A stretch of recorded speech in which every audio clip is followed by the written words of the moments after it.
Hi there, Leo, and welcome back to Star Lourdes Tarot.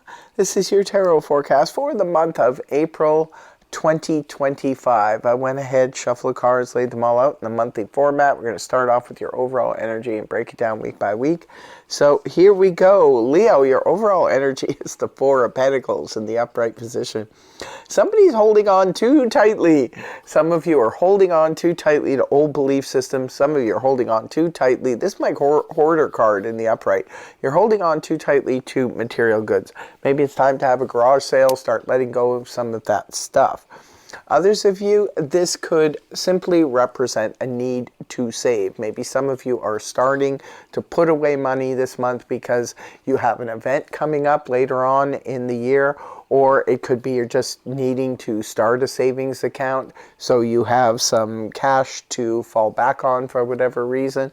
But yeah, that's what's going on. Let us know in the comment section. Which Leo are you? Are you the one starting a savings account, or are you the one who is hoarding?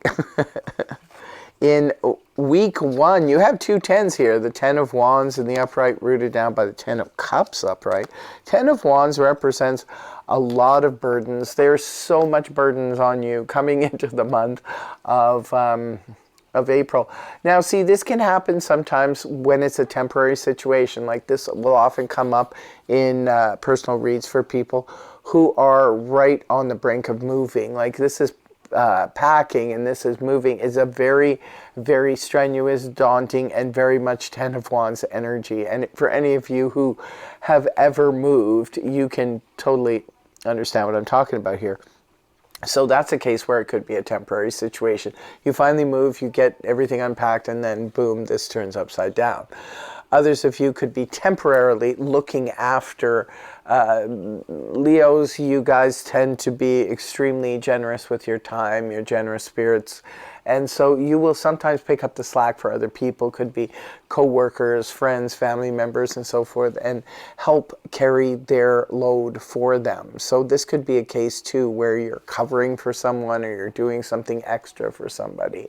And that would make sense. But if it's just people are, uploading a whole bunch of stuff onto your plate, I always say delegate or just say no, because sometimes people will take advantage. So just be careful. And this is rooted down here by the Ten of Cups in the upright position. So it looks to me, Leo, like you are taking on an extra load, but maybe some of you are doing it out of love. This could be the card, this can be a card that represents family and celebrations and things like that. So some of you could be taking on extra load in order to help the family out. Somebody in your family, it could be your own immediate family. Something's going on here. Maybe you're taking on a load to put together. This can sometimes come up for weddings. This can come up for special birthdays, anniversaries, or things like that. So it could be you at the helm. Sounds like something a Leo would be doing in order to bring about and make everything perfect for a celebration. Now in week two, you have the Two of Swords in the upright, rooted down by the High Priestess reversed. Two of Swords upright points to indecision. This is like, do I go right? Do I go left? I feel like I can't make a decision because I don't have all the information I need to make an informed decision. So there could be an indecisive moment at the beginning of week two.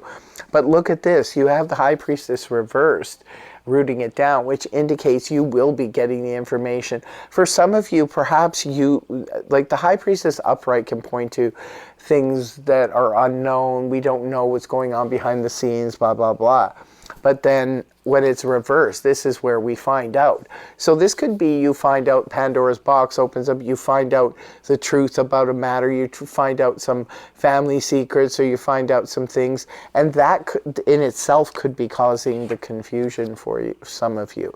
The Two of Swords, maybe it's like, wow, I just heard all this stuff, it's not exactly what I thought it was, but you're trying to hold on to your belief system, but it's like something is telling you that, well, because the truth came out, so now you're like, oh, I didn't realize that that's how it was. Okay, now I'm confused.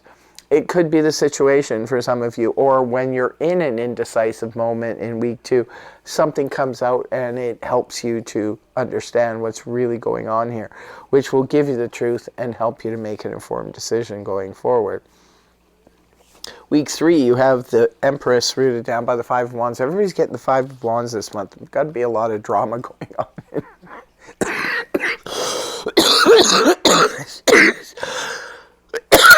Excuse me. In April, the Empress in the upright position points to the mother figure. It can represent you are dealing with your own mother figure. It can also point to pregnancy. It can point to the birth of new beginnings, new ideas coming to fruition. It can represent a person in a position of power who's there, ready, willing, and able to help you or aid you in some way. So this can represent someone in HR, it can represent a government official, it can represent anybody in a powerful position who's there. You just have to reach out to this person, they're able to help you. Five of Wands is rooting it down here. This is a card that represents a lot of drama. That's what I said about the Five of Wands keeps popping up for everybody in April. Five of Wands is all that he said, she said. I call it full moon madness.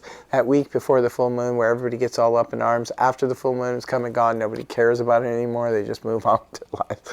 So there's no point in even getting involved in the energy.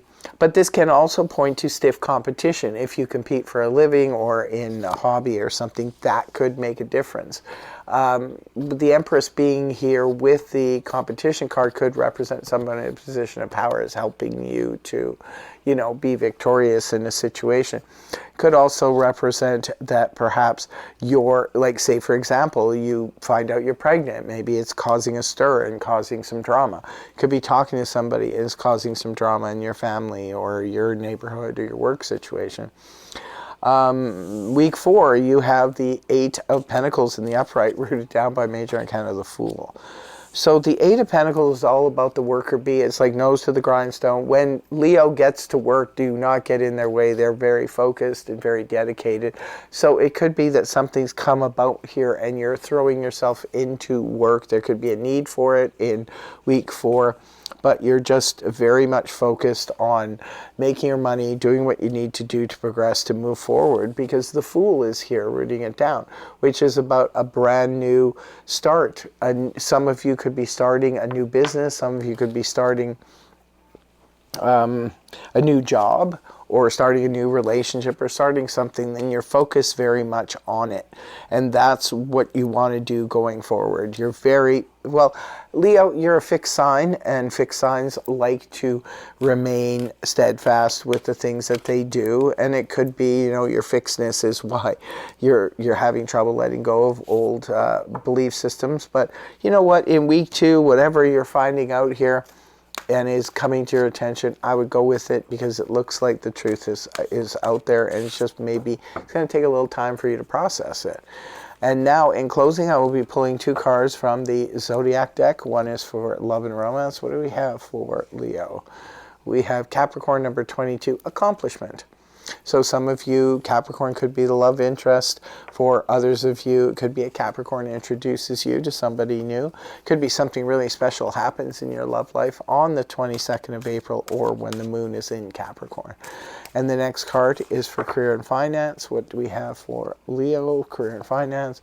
We have Aquarius number 11, opportunity. You could have an opportunity with an Aquarius in your career and finance. Maybe Aquarius is a business partner, could be a potential person you're dealing with for finances. There could be opportunities there, or something special could happen in your career and finance when the moon is in Aquarius or on the 11th of the month. So that's what I have for you, my dear Leos. Looks like a pretty good overall month for you. I want to thank you very much for joining me. Really hope you have a wonderful, wonderful month ahead, and hope that this reading helped you. If it did, please feel free to like, share, and subscribe, and I will see you again in the next video. Take care, much love, namaste, bye-bye for now.